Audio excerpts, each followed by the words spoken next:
Hello and good morning everyone. I welcome you all at Edwards News Analysis. Today is 13th May 2023 and we are going to discuss important news and articles from The Hindu newspaper. So let's see what important news we got today to discuss. Before starting the video, for PDF join Telegram channel Edwards News Analysis. Link आपको description box में provided है. Make sure video को last तक देखें so that सारी important news आपकी यहाँ पर कवर हो. तो चलिए स्टार्ट करते हैं और देखते हैं आज हमें क्या क्या डिस्कस करना है. Now first article is inflation slips to an 18 month low of 4.7. अब यहाँ पर हमारा इंडिया का जो रिटेल इन्फ्लेशन है, रिटेल इन्फ्लेशन को हम और क्या कहते हैं, सीपीआई, जो हमारा कंज्यूमर प्राइस इंडेक्स है, हम जो यहाँ पर इन्फ्लेशन को मेजर करते हैं उसे हम क्या कहते हैं, रिटेल इन्फ्लेशन कहते हैं. तो अभी तक 18th मंथ में अगर आप देखेंगे 2021 में हमारा कितना था, इन्फ्लेशन रेट जो था 4.5% था. उसके बाद हमें क्या देखने को मिलता है कि अप्रैल 2022 में मतलब कि जो हमारा इन्फ्लेशन रेट था वो कंटिन्यूसली क्या हो रहा था, राइज हो रहा था, बढ़ रहा था. अब इसे कर्टेल करने के लिए इन्फ्लेशन जो हमारा मैक्सिमम टारगेट क्या होता है कि आपका क्या होना चाहिए, मिनिमम आपका 2% से नीचे नहीं होना चाहिए और मैक्स टू मैक्स 6% से ज़्यादा यहाँ पर नहीं होना चाहिए. बट क्या हो रहा था, हमारा जो इन्फ्लेशन रेट था उसने क्या कर लिया था, कोविड के टाइम से ही जो हमारा इन्फ्लेशन रेट था 6% को भी यहाँ पे क्रॉस कर गया था. इवन हम यहाँ पे जो हम देख रहे थे, क्या आरबीआई की जो मॉनेटरी पॉलिसी कमेटी है, यहाँ पे हम क्या कर रहे थे, जो हमारा रेपो रेट था, रिवर्स रेपो रेट था, उसमें चेंजेस कर रहे थे जिससे हम क्या कर सके, जो ये इन्फ्लेशन रेट है उसको कंट्रोल कर सकें. तो आप यहाँ पर देखेंगे कि इन अप्रैल, यहाँ पर अभी जो अप्रैल का यहाँ पे पूरा डेटा है उसमें इन्फ्लेशन रेट इस टाइम पर कितना है, हमारा 4.7% है. In April below the Reserve Bank of India 6% tolerance threshold for price rise for the second successive month. यहाँ पर हमारा थ्रेशोल्ड कितना होता है, 6%, हमने अभी डिस्कस किया. अब इस टाइम पर जो हमारा इन्फ्लेशन रेट है वो कितना है, 4.7%. मार्च में ही कितना था, 5.9% था. तो इस टाइम पर जो हमारा इन्फ्लेशन रेट है वो कैसा हो रहा है, मतलब कंज्यूमर प्राइस से हम देखते हैं जो हमारा रिटेल इन्फ्लेशन है उसमें हमें यहाँ पर कमी दिखाई दे रही है.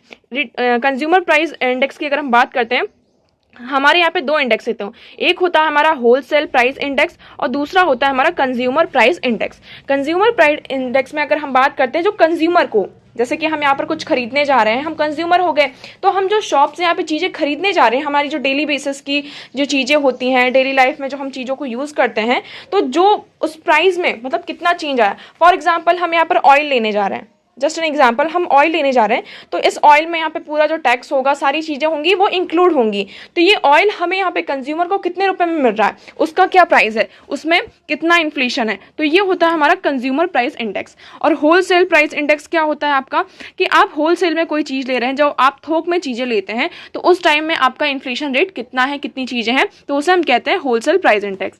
तो आप एक बार यहाँ पर देख सकते हैं, it measures the changes in price of goods sold and traded in bulk by wholesale businesses to other businesses. तो यहाँ पर जो चीज़ें बल्क में, हम कहते हैं ना, थोक में हमने ये सामान उठाया है, तो एक बिजनेस से दूसरे बिजनेस में जो थोक में चीज़ें होती हैं, बहुत ही बल्क में हम चीज़ों को क्या करते हैं, यहाँ पर इसका ट्रेडिंग करते हैं, तो वो होता है हमारा होलसेल प्राइस इंडेक्स. तो उस प्राइस में जो चेंजेस आते हैं उसे जब हम मेजर करते हैं तो किस में हम करते हैं, होलसेल प्राइस इंडेक्स में. ओके, ये किसके द्वारा इसका जो डेटा होता है पब्लिश्ड होता है, office of economic adviser, ministry of commerce and industry. It is the most widely use inflation indicator in India.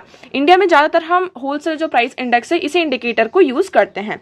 Consumer price index की बात करते हैं तो इसमें जो हमारा हम रिटेल बायर्स हैं, okay, it is released by national statistical office. यहाँ पर जो हमारा एनएसओ है इसका पूरा डेटा यहाँ पर क्या करता है, रिलीज करता है. Okay, CPI calculates the difference in the price of commodities and services such as food, medical care, education, electronics etcetera. तो मतलब यहाँ पर जो हमारी सर्विसेज है, जैसे फूड हो गया, मेडिकल केयर हो गया, एजुकेशन, इलेक्ट्रॉनिक्स, तो इसमें जो हमारे डेली कंज्यूमर्स, इंडियन कंज्यूमर्स इसमें जो हम खरीदते हैं उसमें जो प्राइस में आपका यहाँ पर डिफरेंसेस आते हैं तो उसे हम किससे कैलकुलेट करते हैं, सीपीआई से कैलकुलेट करते हैं. इसका बेस ईयर कितना है, 2012, मतलब 2012 का जो बेस ईयर हम लेते हैं. अगर देखते हैं कि जैसे कि फॉर एग्जांपल ये एक कमोडिटी है, 2012 में इसका जो प्राइस था वो कितना था, मान लीजिए 30 रुपीज़ था. आज कितना हो गया, यहाँ पे 2023 हो गया और आज हम इसका प्राइस देखते हैं, फॉर एग्जाम्पल इसका प्राइस हो गया आज के टाइम पर 40 रुपीज़. तो इस बेसिस पर हम देखते हैं कि कितना यहाँ पर इन्फ्लेशन हुआ है.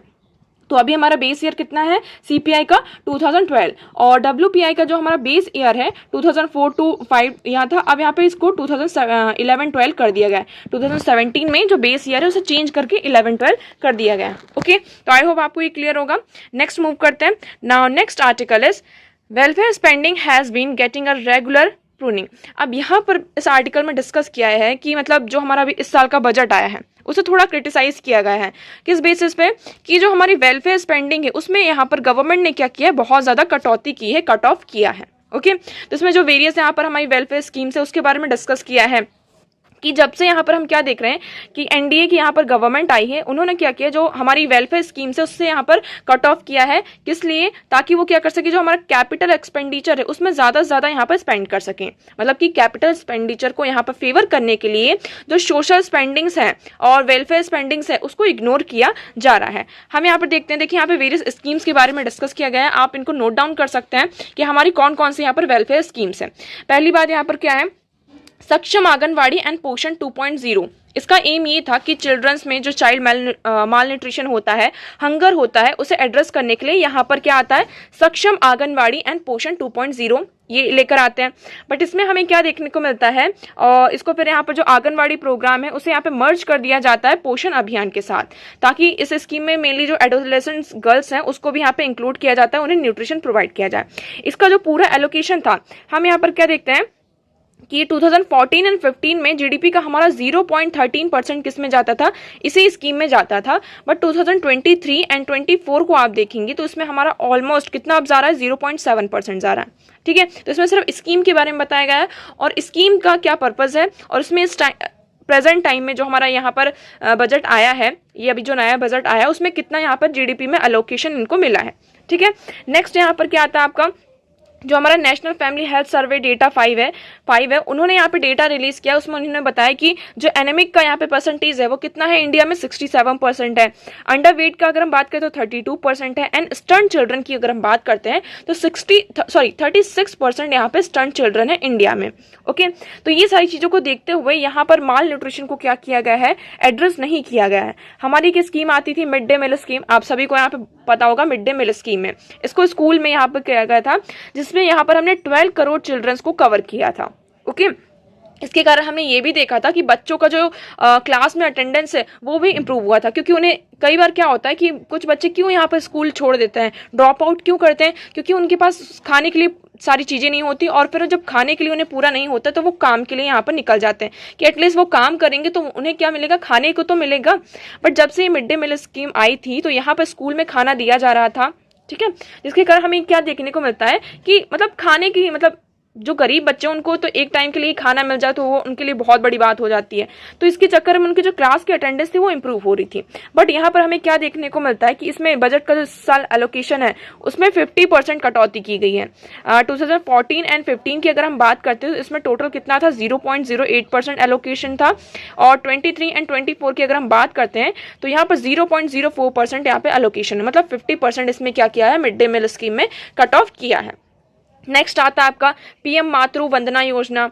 ठीक है, इसमें यहाँ पे क्या प्रोवाइड किया जाता था, मैटरनिटी बेनिफिट प्रोवाइड किया जाता था, जिसमें जो विमेन्स थी उनको, जो अनऑर्गेनाइज सेक्टर की विमेन थी उनको 5,000 रुपीज दिया जाता था, है ना। तो मतलब कि डिलीवरी के टाइम पे उन्हें 5,000 रुपीज दिया जाता था। ओके, बट इसमें भी अब क्या कर दिया गया, इस साल का जो बजट आया है टोटल अगर हम स्कीम को देखें तो स्कीम को इस टाइम पे जरूरत है कितनी, 14,000 करोड़ रुपीस की। बट इस साल का जो बजट एलोकेट हुआ है उसमें सिर्फ 3,000 करोड़ रुपीस ही क्या किए गए हैं, एलोकेट किए गए हैं। ओके, अब सबसे बड़े हम देखते हैं कि जो हम वर्किंग क्लास के लिए हम मनरेगा का कितने दिनों से यहाँ पे सुनते आ रहे हैं, और जो हमारी फूड सब्सिडी है एनएफएसए के थ्रू, नेशनल फूड सिक्योरिटी जो है हमारा एक्ट है, उसके अंडर हम क्या कर रहे थे, 100 डेज का जो मनरेगा में हम एम्प्लॉयमेंट प्रोवाइड करते हैं, और एनएफएसए से जो हमने सब्सिडाइज ग्रीन यहाँ पे प्रोवाइड किया था, उसमें भी क्या किया गया है, जिसने यहाँ पे 80 करोड़ पीपल थे उसको यहाँ पर कवर किया था। बट हमें क्या देखने को मिल रहा है कि इसमें भी बजट का जो है एलोकेशन है, फाइनेंस का एलोकेशन यहाँ पे कम किया गया है, इसमें कटौती की गई है। तो इसमें देखिए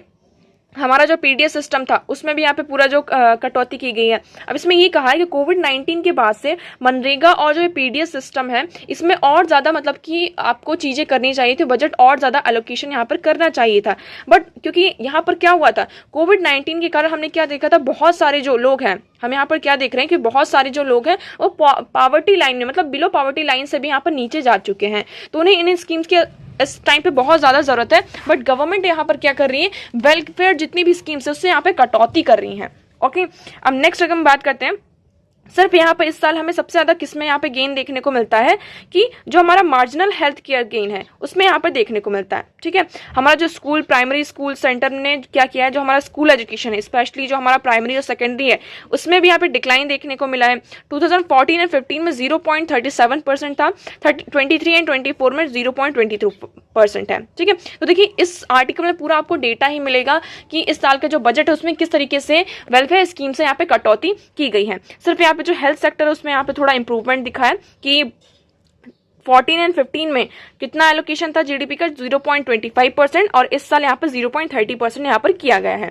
और यहाँ पे रिपोर्ट भी आई है यूनिसेफ की जिसमें यहाँ पे India has a lowest vaccine rates in south Asia. India में लोएस्ट वैक्सीन रेट बताया गया है, बट फिर भी यहाँ पर लोगों को हेल्थ में आउट ऑफ पॉकेट जो एक्सपेंडिचर है वो बहुत ज़्यादा करना पड़ रहा है, जिसके कारण यहाँ पे मिलियंस ऑफ जो पीपल है वो पॉवर्टी लाइन में यहाँ पर हर साल आते हैं। मतलब यहाँ पर देखिए गवर्नमेंट की स्कीम्स तो है, गवर्नमेंट हेल्थ सेक्टर में एक्सपेंड कर रही है, स्पेंडिंग कर रही है, बट स्टिल यहाँ पर हमें आउट ऑफ पॉकेट जो एक्सपेंडिचर है वो बहुत ज़्यादा करना पड़ रहा है, जिसके कारण जो मिलियंस ऑफ पीपल है वो पॉवर्टी लाइन में यहाँ पर आते हैं। ओके, तो देखिए इसमें यही कहा गया है मेनली कि world social protection report by international labour organisation only 24.8% of Indians are covered by at least one social security scheme against the Asia Pacific average of 44%। अगर हम यहाँ पे देखिए इंटरनेशनल लेबर ऑर्गेनाइजेशन की एक रिपोर्ट है वर्ल्ड सोशल प्रोटेक्शन, कौन सी है, वर्ल्ड सोशल प्रोटेक्शन। इस रिपोर्ट के अकॉर्डिंग ये बताया जाता है कि जैसे कि हम एशिया पैसिफिक में देखते हैं, एशिया में जितनी भी वेलफेयर स्कीम्स हैं उसमें जो कवरेज है वो कितना है 44% है, मतलब कि 44% जो पीपल हैं उसके वेलफेयर स्कीम के अंडर आते हैं। बट अगर हम इंडिया की बात करते हैं तो इंडिया में टोटल 24.8% पीपल ही क्या होते हैं किसी भी वेलफेयर स्कीम के अंडर में, मतलब उनकी यहाँ पर कवरेज मिलती है। तो इसलिए ये कहा जा रहा है कि देखिए हमें यहाँ पर क्या होना चाहिए, if fiscal prudence is worry we suggest the government recover the 4.3 lakh crore of revenue forgone due to tax concession during NDA 1 and another 1.85 lakh crore foregone between 19 and 21 after lowering corporate tax rates in 2019। तो इसमें यही कहा जा रहा है कि mainly कि हमें यहाँ पर क्या करना होगा, वेलफेयर स्पेंडिंग्स को बढ़ाना होगा। क्यों? क्योंकि कोविड-19 के बाद इसमें हमें बहुत ज़्यादा इम्पैक्ट देखने को मिलता है लोगों की लाइफ में, स्पेशली जो हमारे मार्जिनलाइज सेक्शन यहाँ पर है, अनऑर्गेनाइज सेक्शन है वहाँ पर। ओके, बट यहाँ पर हमें इस टाइम पर क्या देखने को मिल रहा है कि जो गवर्नमेंट है ज़्यादा से ज़्यादा यहाँ पर कहाँ एक्सपेंड कर रही है, किसको फेवर कर रही है, कैपिटल एक्सपेंडिचर को। तो आई होप आपको ये पूरा आर्टिकल यहाँ पे क्लियर होगा। देखिए आप इसको गलत वे में ना लीजिएगा क्योंकि इसमें मेनली यहाँ पे क्रिटिसाइज किया गया है, बट आपको यहाँ पे चीज़ों को समझनी होगी कि यहाँ पर हमारी वेरियस वेलफेयर स्कीम्स है उससे यहाँ पर कटौती की जा रही। तो इस आर्टिकल को हमने समझा है, आप इसको कैसे लेते हैं ये आपके ऊपर डिपेंड है। नेक्स्ट मूव करते हैं। Next article is welcome initiative. अब यहाँ पर क्या हुआ है, आयुष ने कोलैबोरेशन किया है किसके साथ, ICMR for the scientific validation in is right step. तो मतलब जो हमारी मिनिस्ट्री ऑफ आयुष है उसने किसके साथ यहाँ पर कोलैबोरेट किया है, ICMR के साथ। मतलब कि जो आयुर्वेदा है उसको हमारी जो मॉडर्न मेडिसिन है, आयुर्वेदा को मॉडर्न मेडिसिन के साथ यहाँ पे कोलैबोरेट किया है ताकि हम क्या कर सकें, आयुर्वेदा की जो बेनिफिट्स हैं उसको यूज करके मॉडर्न मेडिसिन के साथ जितने भी यहाँ पर डिसीज हैं, सर्टेन डिसीज कंडीशंस हैं और उनकी जो नेशनल इंपॉर्टेंस है उसको हम यहाँ पर कर सकें। और ज़्यादा से ज़्यादा यहाँ पे क्लिनिकल ट्रायल किया जाएगा, कंडक्ट किया जाएगा, जिससे हम क्या कर सकेंगे, ये जो हमारी डिसीजेस हैं उससे हम छुटकारा पा सकें। ठीक है, तो ICMR क्या है आप इसके बारे में जानते होंगे। ICMR है हमारा national India council for medical research, है ना। तो हमारा जो ये मेडिकल रिसर्च का जो काउंसिल है उसने मिनिस्ट्री ऑफ आयुष के साथ यहाँ पे कोलैबोरेट किया है ताकि हम क्या सकें। देखिए आयुष का हमारा सिस्टम क्या है, योगा, यूनानी, सिद्ध एंड होम्योपैथी। इसमें हम योगा, यूनानी, सिद्ध और जो होम्योपैथी है ये सारी चीजें इसमें इंक्लूड है। और इन सारी चीजों को हम क्या करेंगे, जो भी हमारी मॉडर्न मेडिसिन है उनके साथ एक साथ लेकर आएंगे और यहाँ पे टेस्टिंग की जाएगी। ठीक है, वेरियस यहाँ पे जो रिस्पेक्टिव है उसको लेकर। ओके, तो यहाँ पे कोलैबोरेशन हुआ है ताकि हम क्या कर सकें, ज्यादा से ज्यादा जो पेशेंट्स हैं उनमें जो चीजें हैं, है ना, जो डिसीज है जिसके बारे में आज के टाइम पे हम देख रहे हैं जो मॉडर्न मेडिसिन है वो भी यहाँ पर काम नहीं कर पा रही हैं, तो शायद यहाँ पे जो आयुर्वेदा है ये सारी चीजों का हम यूज करके क्या कर सकते हैं, जो भी यहाँ पर हमारी रेयर डिसीज है और भी वेरियस डिसीज है उनसे यहाँ पर क्या कर सकते हैं, हम छुटकारा पा सकते हैं। अब देखिए आयुष की अगर हम बात करते हैं तो यहाँ पे आयुष के ऊपर मतलब बहुत सारे मतलब कि इन्होंने क्या किया था, पहले भी बहुत सारे कोलैबोरेशन किए हैं बट बहुत सारे लिमिटेशंस के साथ, इनमें वेरियस लिमिटेशंस लगा दी जाती थी, जिसके कारण इनका जो रिसर्च होता था मिनिस्ट्री ऑफ आयुष का, जो ये रिसर्च करते थे, इसमें इनके जो आउटकम्स थे वो यहाँ पर मतलब कि जो आउटकम होते थे वो इफेक्टिव नहीं निकल कर आ पाते थे।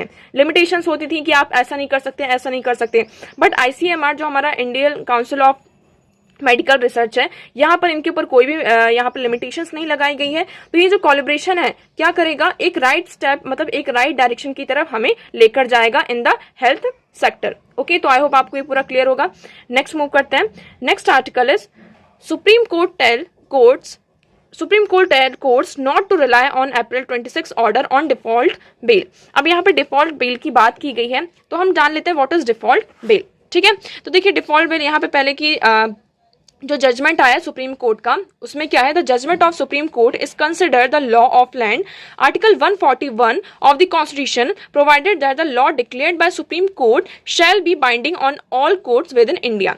अब आपको यहाँ पर याद रखना कौन सा आर्टिकल, आर्टिकल 141। ठीक है, ये क्या कहता है कि सुप्रीम कोर्ट का कोई भी ऑर्डर आता है, ठीक है, सुप्रीम कोर्ट का कोई भी यहाँ पर ऑर्डर आता है, लॉ यहाँ पर सुप्रीम कोर्ट डिक्लेयर करता है, तो वो जितने भी यहाँ पे आपके लोअर कोर्ट्स हैं उनके ऊपर क्या होता है, बाइंडिंग होता है। ठीक है, अभी यहाँ पे डिफॉल्ट बेल का यहाँ पे चल रहा था, जिसमें यहाँ पे रितु झबारिया जजमेंट आई थी कब, 26 अप्रैल को। इसमें एक्चुअली हो क्या रहा था कि जो रितु झबारिया थे, उनके जो हस्बैंड थे, उनके ऊपर करप्शन का केस था और यहाँ पर डिफॉल्ट बेल की डिमांड की गई थी। बट जो पुलिस थी, है ना, जो पुलिस थी, उन्होंने यहाँ पे वेरियस जो सप्लीमेंट्स हैं, चार्जशीट, यहाँ पे मल्टीपल चार्जशीट उनके ऊपर फाइल करते गए, जिसके कारण यहाँ पे जो उन्हें डिफॉल्ट बेल पर रिलीज नहीं किया गया। डिफॉल्ट बेल क्या होती है, यहाँ पर हम देखते हैं कि जो हमारा CRPC सेक्शन है 167 क्लॉज 2, ये क्या मैंडेट करता है, डिफॉल्ट बेल को यहाँ पे मैंडेट करता है कि ये क्या है, पर्सन का राइट है। देखिए, the judgment held that the right of default bail under section 167(2) of the criminal procedure code is not merely a statutory right but a fundamental right। हमारा डिफॉल्ट बेल क्या है, एक फंडामेंटल राइट है, but जो कहां से आता है, हमारा article 21 of the constitution, to protect accuse person from the unfettered and arbitrary power of the state के जो आर्बिट्रेरी पावर से उससे बचने के लिए हमारा जो कॉन्स्टिट्यूशन में फंडामेंटल राइट्स है 21, उससे यहाँ पे डिराइव होता है कौन सा, CRPC का सेक्शन 167 क्लॉज 2, जिसके अंडर हमें यहाँ पर डिफॉल्ट बेल मिलती है। तो आई होप आपको ये क्लियर होगा इतना। अब यहाँ पर क्या हुआ था, अब देखिए डिफॉल्ट बेल में यहाँ पे क्या होता है, एक आपको यहाँ पे चीज है कि डिफॉल्ट बेल में इन्वेस्टिगेशन एजेंसी, आपको डिफॉल्ट बेल यहाँ पर कब मिलती है कि आपकी जो इन्वेस्टिगेशन एजेंसी, जैसे कि आपके ऊपर कोई पर्टिकुलर यहाँ पर चार्ज लगाया गया, ठीक है, और इसकी इन्वेस्टिगेशन की जा रही है, 60 डेज के अंदर वो अगर वो इन्वेस्टिगेशन यहाँ पे कंप्लीट नहीं होती है और चार्जशीट जो होती है वो फाइल नहीं की जाती है, तो फिर क्या होता है, आप यहाँ पे डिफॉल्ट बेल की यहाँ पे डिमांड कर सकते हैं। ठीक है, मतलब कि 60 डेज के अंदर अगर आपकी यहाँ पे चार्जशीट जो आपकी फाइल है पूरी कंप्लीट नहीं होती, इन्वेस्टिगेशन कंप्लीट नहीं होती है, तो in that case you can demand for default bail. अगर कुछ केसेस ऐसे होते हैं जैसे कि हमें थोड़े सीवियर लग रहे हैं, तो उसमें जो टाइम पीरियड है वो 90 डेज तक यहाँ पर इंक्रीज किया जा सकता है। ठीक है, बट अगर विद इन 90 डेज और 60 डेज यहाँ पर चार्जशीट फाइल नहीं होती है, तो in that case you can demand for default bail. ठीक है, इसको 90 डेज तक एक्सटेंड किया जा सकता है। अगर यहाँ पर विद इन 60 डेज यहाँ पे चार्जशीट फाइल हो जाती है, चीज़ें यहाँ पे इन्वेस्टिगेट हो जाती हैं, तो फिर आप डिफॉल्ट बेल को डिमांड नहीं कर सकते हैं। ठीक है, तो देखिए इसमें यही कहा है मेनली कि जो यहाँ पे सुप्रीम कोर्ट का यहाँ पर 26 का जो ऑर्डर आया है, तो उसमें जितने भी कोर्ट्स हैं यहाँ पे रिलाई उन्हें करना होगा। ओके, नेक्स्ट मूव करते हैं। नेक्स्ट आर्टिकल इज, देखिए डिफॉल्ट बेल के बारे में आप एक बार देख लेते हैं। बेल क्या होती है कि मतलब आपको यहाँ पे जैसे कि किसी क्राइम के अगेंस्ट में हमने यहाँ पे क्या है, कोई क्राइम किया है किसी भी पर्सन ने और उसको यहाँ पे जेल में डाल दिया गया हो, और उस केस में यहाँ पर कोर्ट के सामने वो पर्सन अपीयर होता है और प्रॉमिस करता है कि मतलब कि आपके ऊपर केस तो चल रहा है बट आपको यहाँ पे बेल मिल जाती है। लीगल सोर्सेस क्या है हम देखते हैं। This is the right to bail that occurs when the police fails to complete investigation within the specified period in a respect of person in judicial custody। तो मतलब यहाँ पर जो पुलिस होती है वो कंप्लीट इन्वेस्टिगेशन नहीं कर पाती है, तो उस केस में यहाँ पे डिफॉल्ट बेल दी जाती है। इसको हम स्टैट्यूटरी बेल भी कहते हैं। ये कहाँ से इंश्राइंड है, section 167 clause 2 of the code of criminal procedure. Okay, यहाँ पर टाइम पीरियड जैसे कि दिया नहीं है, 24 आवर्स तक होता है आपका, 60 डेज तक आपको पुलिस को क्या करनी होती है, पूरी यहाँ पर जो इन्वेस्टिगेशन होती है उसकी फाइनल रिपोर्ट बनाकर कोर्ट के सामने प्रेजेंट करनी होती है। बट अगर यहाँ पे जो ऑफेंस है, यहाँ पे डेथ सेंटेंस, इस तरीके की चीजें हैं, लाइफ इम्प्रिजमेंट, मतलब कि आपने ऐसा क्राइम किया है जिसमें आपको यहाँ पर लाइफ इम्प्रिजमेंट, ठीक है, और डेथ सेंटेंस, इस तरीके की जो ऑफेंस है, इस तरीके की चीजें हो रही हैं, तो उसमें आपको जो है टाइम पीरियड वो बढ़ा दिया जाता है। स्पेशल केस में 60 से 90 डेज तक इसकी लिमिट हो जाती है। अब बेल जो होती है वो 3 टाइप की होती है, एक रेगुलर बेल होती है, एक इंटरिम बेल होती है और एक एंटिसिपेटरी यहाँ पर बेल होती है। ठीक है, नेक्स्ट मूव करते हैं। Welfare without discrimination is true secularism says Modi. अब यहाँ पे हमारे जो प्राइम मिनिस्टर हैं उन्होंने क्या इनोग्रेट किया है, एक प्रोजेक्ट इनोग्रेट किया है जिसमें उन्होंने ये कहा है कि जो वेलफेयर है हम यहाँ पर क्या कर रहे हैं, विदाउट डिस्क्रिमिनेशन हो रहा है। ठीक है, मतलब कि वेलफेयर जब हम प्रोग्राम कोई भी स्कीम लेकर आते हैं तो उसमें हम ये नहीं देखते कि ये पर्सन किस कास्ट का है, किस रिलीजन का है, किस क्लास का है। ठीक है, तो इसमें देखिए यही कहा गया है कि the government does not look at religion or caste while delivering benefits and that is real secularism। तो उसमें उन्होंने ये कहा कि जब भी कोई वेलफेयर स्कीम आती है तो उसमें हम कोई कास्ट और रिलीजन नहीं देखते हैं, और यही क्या है किसी भी कंट्री के लिए सेक्युलरिज्म को ये शो करता है कि क्या है वो कंट्री, पर्टिकुलर कंट्री क्या है, यहाँ पर सेक्युलर कंट्री है। ओके, इसमें एक्चुअली यहाँ पे क्या है, जो पीएम आवास, आपका जो प्रधानमंत्री आवास योजना है, इसके अंडर यहाँ पे मेनली जो विमेन्स को एम्पावरमेंट किया गया है कि जो आप यहाँ पर हाउस जो है उसमें जो एलोकेशन है मेनली किसको दिया गया है कि विमेन के नाम पर होगा। ठीक है, तो इसमें 70% यहाँ पे विमेन को एम्पावरमेंट मिला है, जिससे हम यहाँ पर इंश्योर करेंगे कि इसका 100% जो सैचुरेशन हो वेलफेयर स्कीम का हो। अभी तक 70% ही हो पाया है, हम इसको इंश्योर करेंगे कि 100% इसमें टोटल हो। इसी के चलते यहाँ पे इनॉग्रेशन हुआ है कितना कि हम टोटल 42,441 जो गुजरात में यहाँ पर प्रधानमंत्री आवास योजना के अंदर यहाँ पे जो घर बनाए गए हैं तो उसमें यहाँ पे इसका इनॉग्रेशन मतलब कि हाउस इनॉग्रेशन किया है। तो उसी टाइम पर यहाँ पे हमारे प्राइम मिनिस्टर मोदी जी ने यहाँ पर ये बात कही है। ओके, नेक्स्ट मूव करते हैं। Now next article is cyclone Mocha to be severe but little threat to India. अब यहाँ पे साइक्लोन मौका की बात की जा रही है, आप सभी को पता है, हमने इसको डिस्कस भी किया था साइक्लोन मौका। ठीक है, अब ये जो साइक्लोन मौका है वो बहुत ज़्यादा सीवियर हो सकता है बट इंडिया के लिए ज़्यादा थ्रेट नहीं है। कौन सी कंट्रीज में सबसे ज़्यादा यहाँ पे आपको देखने को मिलती है सीवियरिटी, इसको फेस करना पड़ेगा, जैसे कि यहाँ पर हम देखेंगे म्यांमार, ओके, मिजोरम, जो हमारा नॉर्दर्न ईस्ट है वहाँ पर हमें रेनफॉल बहुत ज़्यादा हाई देखने को मिल सकती है ना। और जो हमारी वेरियस कंट्री जैसे कि म्यांमार है, बांग्लादेश है, west Bay of Bengal side, जितने भी यहाँ पे कंट्रीज हैं वहां पर हमें इसका जो इम्पैक्ट है वो ज्यादा देखने को मिल सकता है। अब देखिए यहाँ पे जो क्लासिफाइड है हमारे यहाँ साइक्लोन्स को, साइक्लोनिक जो स्टॉर्म्स हैं, तो इसमें कैसे क्लासिफाइड किया गया, वेरी सीवियर। ठीक है, इसमें 3 तरीके की कैटेगरी है। एक होता है साइक्लोनिक स्टॉर्म, जो वीकेस्ट होता है उसको हम क्या कहते हैं, साइक्लोनिक स्टॉर्म, जिसकी जो रेंज होती है, विंड रेंज होती है, कितनी होती है, 65 to 68 kilometre per hour. Okay, फिर एक हमारा आता है स्ट्रॉन्गेस्ट, जिसको हम क्या कहते हैं, सुपर साइक्लोनिक स्टॉर्म। स्ट्रॉन्गेस्ट को हम क्या कहते हैं, सुपर साइक्लोनिक स्टॉर्म, जिसकी जो स्पीड होती है 222 किलोमीटर पर आवर से भी ज्यादा होती है, उसे हम कहते हैं स्ट्रॉन्गेस्ट सुपर साइक्लोनिक स्टॉर्म। उसके बाद एक मिडिल टर्म आता है, एक्सट्रीमली सीवियर साइक्लोन होता है, जिसका जो ग्रेड होता है सुपर साइक्लोनिक स्टॉर्म से थोड़ा सा यहाँ पर कम होता है। तो इसका जो मेन फोकस कहाँ रहेगा, किसको ये इफेक्ट करेगा, म्यांमार एंड बांग्लादेश को। इंडिया में भी यहाँ पे थोड़ा बहुत थ्रेट है बट इतना ज्यादा थ्रेट नहीं है। तो हम साइक्लोन के बारे में एक बार और देख लेते हैं, साइक्लोन क्या होता है। देखिए हम इसको समझते हैं। फॉर एग्जाम्पल साइक्लोन के लिए हमें 2 चीजें चाहिए। पहला क्या, एक large water body, large water body, मतलब जहां पर कहां पर आएगा आपका साइक्लोन, जो आपका सी एरिया और जो ओशन है। ठीक है, ये आपका यहाँ पर ओशन हो गया। दूसरी चीज साइक्लोन के लिए क्या चाहिए, टेम्परेचर। जो टेम्परेचर होता है वो 27 डिग्री से यहाँ पर क्या होना चाहिए, ज्यादा होना चाहिए। अब यहाँ पर एक्चुअली होता क्या है, टेम्परेचर हाई है, ये वाटर बॉडी है, यहाँ से जो वाटर है, ठीक है, ये यहाँ पर वेपर बन के ऊपर जाएगा। अब ये ऊपर गया, ठीक है, और इन्होंने यहाँ पे क्या किया, जब यहाँ पर ऊपर की तरफ जाता है तो यहाँ पर एक क्या होता है, जो एक लो प्रेशर एरिया क्रिएट हो जाता है। यहाँ पर क्या होता है, आपका इस एरिया में लो प्रेशर एरिया क्रिएट हो जाता है। अब जब यहाँ पर लो प्रेशर एरिया क्रिएट होता है तो आसपास यहाँ पे कोल्ड विंड्स होती हैं, कोल्ड विंड्स इसको क्या कर लेती हैं, हम यहाँ पे क्या देखेंगे, जितनी भी हमारी ये जो कोल्ड विंड्स हैं, अब ये कोल्ड विंड्स यहाँ पर आएंगी, और जब ये कोल्ड विंड्स यहाँ पर आएंगी तो वो क्या होंगी, फिर से वेपर बन के ऊपर जाएंगी, और यहाँ पर क्या हो जाएगा, क्लाउड्स का फॉर्मेशन होगा। ठीक है। इस तरीके से यहाँ पे लो प्रेशर एरिया जब बनता है और फिर जब हाई प्रेशर जो कोल्ड विंड्स है यहाँ पर आती है, ये भी लो प्रेशर एरिया बनकर लो प्रेशर बनकर ऊपर की तरफ यहाँ पर आउटफ्लो करती रहती है। तो इन्हीं के बीच में ये जो पूरी प्रोसेस होती रहती है, यहाँ पर देखिए लो प्रेशर एरिया यहाँ पे क्रिएट होता है, फिर ये ऊपर की तरफ जाता है, क्लाउड्स फॉर्म होते हैं, और जो आसपास के यहाँ पे कोल्ड विंड्स हैं, है ना, जो हाई प्रेशर है, कोल्ड विंड्स का कैसा होती है, थोड़ी भारी होती है, हाई प्रेशर की होती है, तो ये फिर यहाँ पर आती है। तो ये पूरी प्रोसेस चलती रहती है और फिर एक सर्कुलर पाथ में ऐसे ऐसे बन जाती है। इसी को हम कहते हैं क्या, साइक्लोन। ओके, तो आई होप आपको ये क्लियर होगा। तो देखिए साइक्लोन यहाँ पर हमने क्लासिफाई किया गया है। Cyclone are rapid inward air circulation around the slow pressure area, the air circulated in anti clockwise. जो कैसे, ये ऐसे एंटी क्लॉकवाइज यहाँ पर क्या होता है, इसका सर्कुलेट होता है, ठीक है, northern hemisphere and clockwise to southern hemisphere. आप नदर्न हेमिस्फीयर में देखेंगे, मतलब आपका जो ऊपर साइड है ये हमारा नदर्न हेमिस्फीयर है, तो यहाँ पर कैसा एंटी क्लॉकवाइज होता है, और सदर्न हेमिस्फीयर में ये होता है कैसा, क्लॉकवाइज, ऐसा। ओके, तो आई होप आपको ये क्लियर होगा। इसका क्लासिफाइड किया गया है, एक होता है ट्रॉपिकल साइक्लोन, दूसरा होता है एक्स्ट्रा ट्रॉपिकल साइक्लोन्स, और तीसरा, ठीक है, तो ट्रॉपिकल एक्स्ट्रा जो यहाँ पर जो हमारा टेम्परेट साइक्लोन होता है, मिडिल लैटिट्यूड होता है, वहां पर आता है।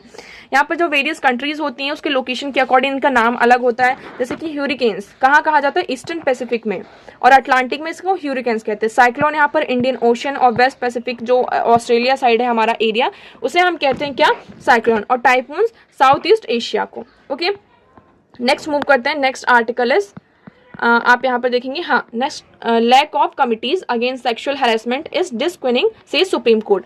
अब यहाँ पे सुप्रीम कोर्ट की एक तरीके से हम कह सकते हैं जजमेंट आई है, उसमें उन्होंने ये कहा है कि देखिए जो यहाँ पर क्या हो रहा है, एक सीरियस लैप्स हो रहा है। सीरियस लैप्स कहाँ हो रहा है, किसमें, protection of women from sexual harassment. इस एक्ट के अंदर क्या है कि जितने भी आपकी कमिटी हैं, जो हमारा prevention of women from sexual harassment, जहाँ पे जो भी यहाँ पे वर्किंग प्लेसेस हैं वुमेन के लिए, क्या हो रहा है, वहाँ पर सेक्सुअल हैरेसमेंट बहुत ज़्यादा होता है। इसलिए गवर्नमेंट ने यहाँ पर क्या कहा था, सुप्रीम कोर्ट ने कहा था कि इस एक्ट के अंदर जितने भी वर्किंग प्लेस हैं, ओके, जितने भी यहाँ पर कोई भी मिनिस्ट्री है, गवर्नमेंट है, अथॉरिटी, कोई भी ऑर्गेनाइजेशन है, वो क्या करेंगी, यहाँ पे एक कमिटी बनाएंगी, जिसमें यहाँ पे एक इंटरनल कंप्लेंट कमिटी बनाई जाएगी, लोकल कमिटी बनाई जाएंगी, और आपकी जो इंटरनल कमिटीज है उसको यहाँ पे फॉर्म किया जाएगा, जिससे यहाँ पर जो सेक्सुअल हैरेसमेंट होता है वुमेन के अगेंस्ट में, उसको यहाँ पे इसकी सुनवाई की जाएगी। बट हमें क्या देखने को मिलता है, ये एक सीरियस लैप्स यहाँ पर दिखाई देता है, जिसके कारण हमें क्या देखने को मिल रहा है कि जो बहुत सारी वुमेन्स हैं उनके पास कोई अदर चॉइस नहीं मिलती है एक्सेप्ट लीविंग देयर जॉब। वहां पर मतलब इनके साथ वर्क प्लेस पर हैरेसमेंट होता है, जिसके कारण वो क्या करती हैं, अपनी जो जॉब्स होती हैं उसको यहाँ पर छोड़ देती हैं। ठीक है, अब देख लेते हैं इसके बारे में, ये क्या है, प्रिवेंशन ऑफ सेक्सुअल हैरेसमेंट, और इसको हम पोस्ट एक्ट भी कहते हैं।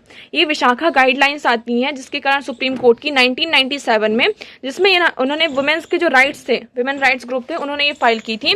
ठीक है, जिसमें एक का नाम क्या था, विशाखा। उसी के चलते यहाँ पर विशाखा जो गाइडलाइंस थी वो यहाँ पर क्या किया जाती है, पब्लिश की जाती है सुप्रीम कोर्ट के द्वारा। इसी के चलते 2018 में हमारा एक्ट भी आता है, जिसे हम क्या कहते हैं, sexual harassment of women at work place prevention prohibition and redressal act of 2013, जिसको यहाँ पर 2013 में लेकर आया जाता है।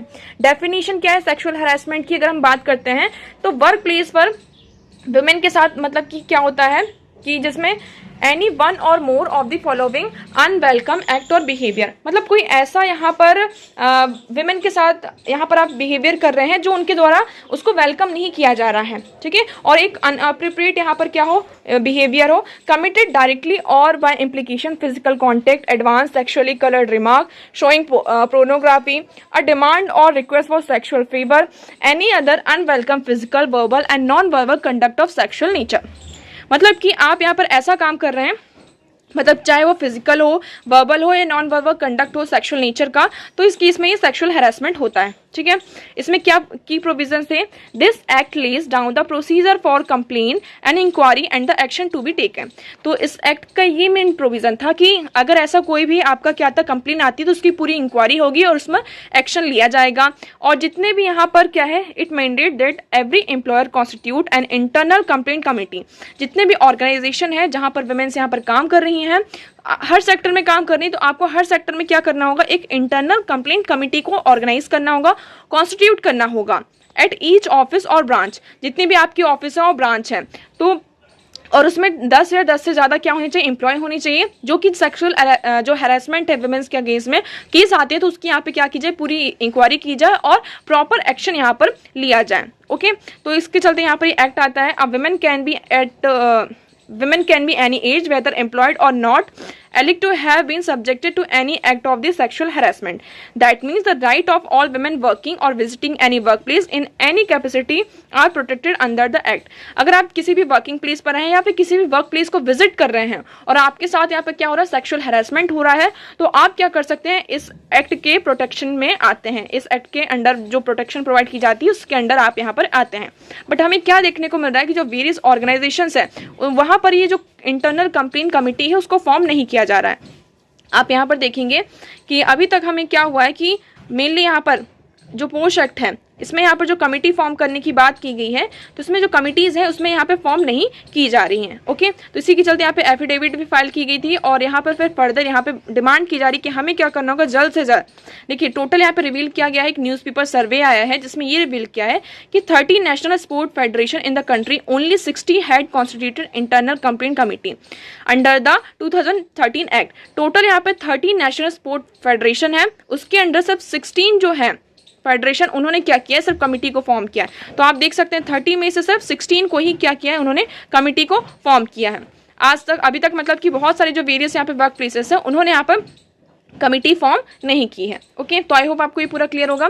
नाउ नेक्स्ट मूव करते हैं। Next article is China to send envoy to Ukraine Russia as part of peace efforts. अब यहाँ पे चाइना क्या करना चाहता है, जो ये यूक्रेन कन्फ्लिक्ट हो रहा है, रशिया और यूक्रेन कन्फ्लिक्ट हो रहा है, इसे यहाँ पे सॉल्व करने की बात कर रहा है कि हम क्या करेंगे, अब हमारी तरफ से पूरा एफर्ट लगाएंगे ताकि हम पीस को क्या कर सकें, यहाँ पे एस्टैब्लिश कर सकें और यहाँ पर ये जो कन्फ्लिक्ट चल रहा है इसे खत्म कर सकें।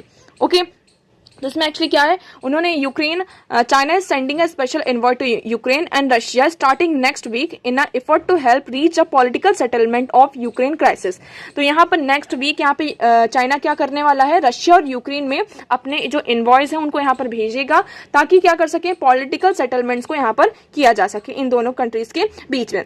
बट यहाँ पर हमने क्या देखने को मिलता है कि यूक्रेन ने इसे क्या कर दिया, डिसमिस कर दिया है। उन्होंने ये कहा कि जब तक रशिया ये जो अटैक्स है उसको सीज नहीं करता है और जो अपने ट्रूप्स है उसको यूक्रेनियन जो टेरिटरी है उससे यहाँ पे विड्रॉ नहीं करता है, तब तक यहाँ पर क्या होगा, यहाँ पर सीज फायर मतलब कि जो कन्फ्लिक्ट है यहाँ पर नहीं रुकेगा। ओके, अब फर्दर देखते हैं क्या चीजें निकल कर आती हैं। ओके, देखिए कल यहाँ पर किसी को डाउट था किसमें, ये महाराष्ट्र वाले जो टॉपिक था कि इसमें क्या हो रहा है, तो इसको हम एक बार फिर से डिस्कस कर लेते हैं। ठीक है, किसी को जो डाउट था, आप यहाँ पे सारे डाउट्स यहाँ पे क्लियर हो जाएंगे।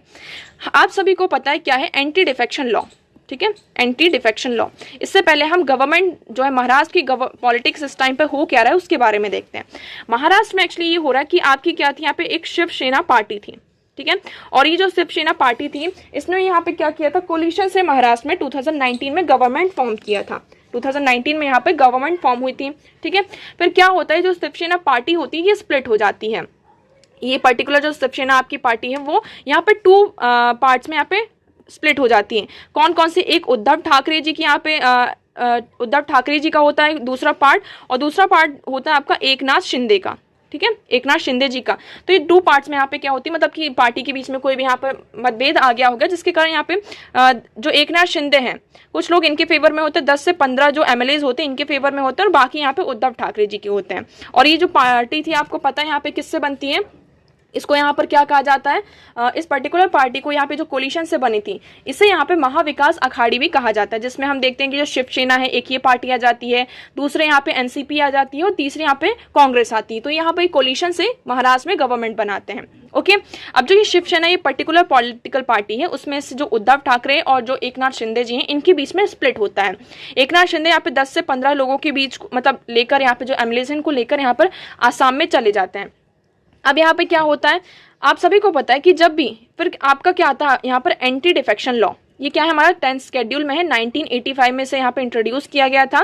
एंटी डिफेक्शन लॉ क्या कहता है कि अगर यहाँ पर क्या हो रहा है कि पार्टी में यहाँ पर कोई पार्टी के जो मेंबर है वो क्या कर देते हैं, रिजाइन कर देते हैं पार्टी से, यहाँ से पॉलिटिकल पार्टी से जो पार्टी के मेंबर्स हैं वो रिजाइन कर देते हैं, या फिर कोई पॉलिटिकल जो पार्टी उससे अलाइन नहीं करते हैं, जैसे कि ये जो एकनाथ शिंदे हैं फॉर एग्जांपल, वो जो शिवसेना पार्टी उससे अलाइन नहीं कर पा रहे हैं, उनसे कुछ चीजें यहाँ पर उनको सही समझ में नहीं आ रही हैं, तो वो क्या कर सकते हैं इस केसेस में, जो उद्धव ठाकरे जी हैं वो यहाँ पर एंटी डिफेक्शन लॉ मतलब कि रेजोल्यूशन ला सकते हैं। किसके अगेंस्ट में? एकनाथ शिंदे के अगेंस्ट में। और उन्होंने ऐसा किया भी था। ठीक है, उन्होंने क्या किया था? एंटी डिफेक्शन लॉ लेकर आए थे।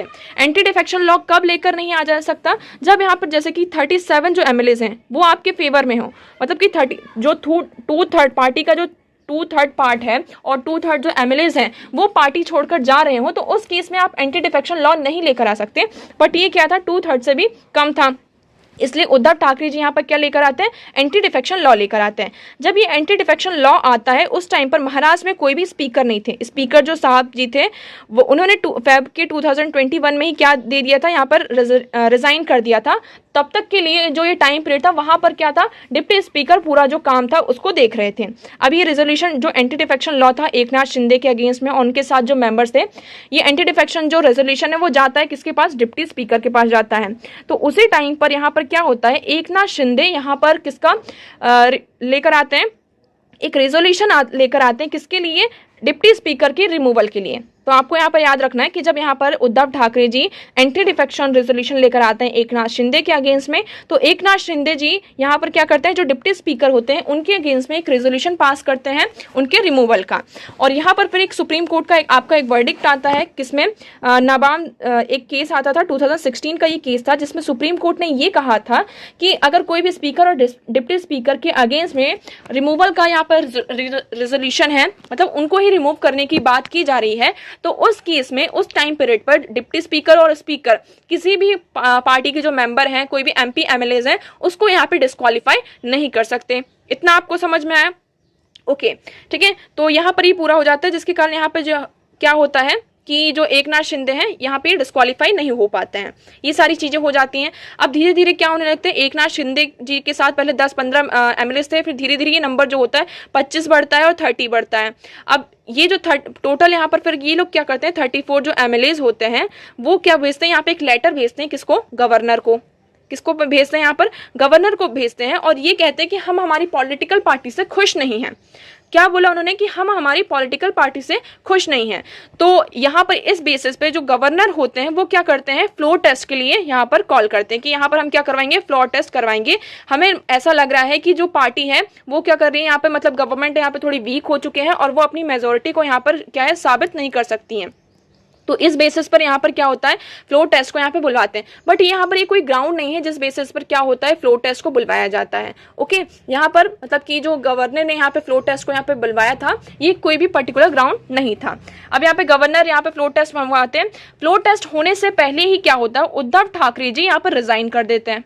अब आपको याद रखना है कि मतलब फ्लोर टेस्ट हुआ नहीं था, फ्लोर टेस्ट को फेस किया ही नहीं, और उद्धव ठाकरे जी जो उस टाइम के सीएम थे वो क्या कर देते हैं? यहाँ पर रिजाइन कर देते हैं। अब उन्होंने रिजाइन कर दिया तो अब कौन बचा? एकनाथ शिंदे बचे, और उन्हें क्या कर दिया जाता है? यहाँ पर सीएम डिक्लेयर कर दिया जाता है। ओके, तो आई होप आपको ये पूरा यहाँ पर अब क्लियर होगा। अब इसी के चलते यहाँ पे कल सुप्रीम कोर्ट की क्या आती है? एक वर्डिक्ट, परसों यहाँ पे वर्डिक्ट आता है कि उन्होंने ये कहा कि गवर्नर ने इस ग्राउंड पर यहाँ पर मतलब कि इस ग्राउंड पर उन्होंने क्या किया था? फ्लोर टेस्ट बुलवाया था। ये पूरी तरीके से कैसा है? अनकॉन्स्टिट्यूशन है। मतलब कि वो सिर्फ अपनी पार्टी से खुश नहीं थे, पार्टी के बीच का वो मतभेद था, और इस तरीके की चीजें जो है होती रहती हैं। तो उन्होंने जो ऐसा किया वो अनकॉन्स्टिट्यूशनल है। अब यहाँ पे जो उद्धव ठाकरे जी थे उन्होंने वेरियस यहाँ पे पिटीशन फाइल की थी सुप्रीम कोर्ट में, बट उन्हें अब देखिए दूसरा केस क्या आता है? ठीक है, ये एक तरीके से उनके फेवर में ही चीजें आई। ठीक है, बट यहाँ पर क्या होता है? क्या वो फिर से सीएम बनेंगे? तो यहाँ पर आंसर होता है आपका नो। क्यों? क्योंकि उन्होंने फ्लोर टेस्ट को फेस करने से पहले ही क्या कर दिया था? रिजाइन कर दिया था। इसलिए अब यहाँ पर ये फिर से दोबारा सीएम नहीं बन सकते हैं। उन्हें यहाँ पर अब जो फर्दर इलेक्शन होंगे, फर्दर इलेक्शन के थ्रू ही क्या हो सकता है? वो यहाँ पर सीएम बन सकते हैं। ओके, तो आई होप आपको ये पूरा यहाँ पर क्लियर होगा महाराष्ट्र का जो पूरा केस था। अगर आपको स्टिल कोई डाउट है तो आप कमेंट सेक्शन में हमसे पूछ सकते हैं। तो आज इतने ही इंपॉर्टेंट आर्टिकल थे, हमने सारी चीजें यहाँ पर डिस्कस कर ली। आई होप आपको सारी चीजें यहाँ पे क्लियर होंगी। वीडियो कैसा लगा कॉमेंट सेक्शन में जरूर बताइएगा, और वीडियो को लाइक करना, चैनल को सब्सक्राइब करना ना भूलें। So that's for all today. Thank you so much for discussion.